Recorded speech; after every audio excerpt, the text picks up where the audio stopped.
All right, students, I'm actually skipping to problem number 3 because I want to show you the difference between a growth and a decay back to back. So remember, a growth, you add a percentage; a decay, you lose a percentage. So problem number 3 on page 463 is super sciencey and stuff. They're talking about this thing called a kilopascal, and what it is, it's a measurement of atmospheric pressure. All right, so it's just measuring the atmospheric pressure.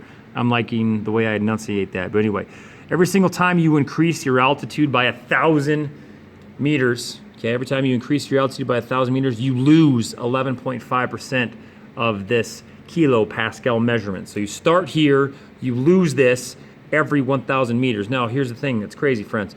If you're losing 11.5%, what math do you use? So up here, we added the percent to 100. Here, we have to take it away from 100. So what do you actually use mathematically? You are not ever going to use this decimal. Watch what you do. So you take 1 minus 11.5% as a decimal. Watch what's left over, okay? What in the world is that? That's how much you keep, students. So when you do a decay, you actually use this number to set up the real number you're going to use as your growth factor. So I don't really care how much I lose, I care how much I keep. So if you lose 11.5%, you keep 88.5, but then again, you have to use it as a decimal. Okay, so if you lose this, you're actually going to use 0.885 in your equation. That's going to be the biggest hurdle a lot of people are going to have to jump. Okay, I mean, think about it, we're doing the same thing. You added to 100, so you got to subtract it from 100. So again, when you're doing a decay, your growth factor needs to be what you keep. All right, so let's go ahead and set this thing up. So my beginning amount was 101 of these kilopascals.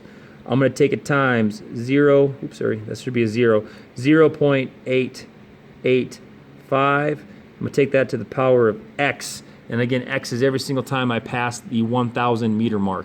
So it's asking me what's going to be the pressure at 3,000 meters. So what's going to be approximately the pressure at 3,000 meters? Well, how many times does 1,000 meters go by when you go by 3,000 meters? 3 times. So you're going to plug in a 3 right there. I'm kind of running out of room, but I'm going to write it out right here. 101, 0.885 to the third power. So again, decays can be tricky, especially when you have a very picky number of times it grows or decays, right? So if it's 1,000, you have to ask yourself, how many times does 1,000 go by in 3,000? Well, 3.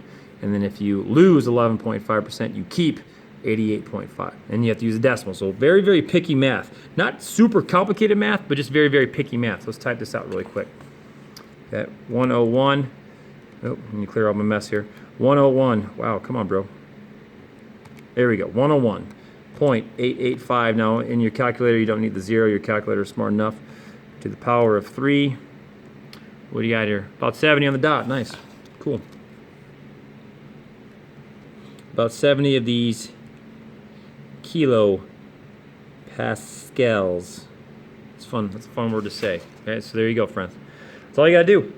All right, that's all you gotta do. So again, beginning amount, how much you keep, and then how many times you keep it. There you go, third power. Done. That's decay.